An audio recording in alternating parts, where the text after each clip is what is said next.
Renkler bazen gözlerde değil, insanın içinde solar.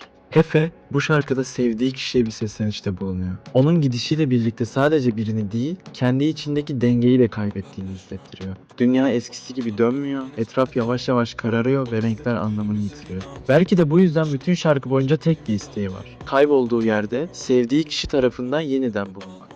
Dışarıdaki hayat bütün canlılığıyla akmaya devam ederken onun gördüğü dünya artık eskisi gibi değil. Aynı sokaklar, aynı insanlar. Ama bambaşka bir bakış. Bence şarkının en güçlü noktalarından biri ise birkaç karat var üstünde ama sermayem acılar cümlesi.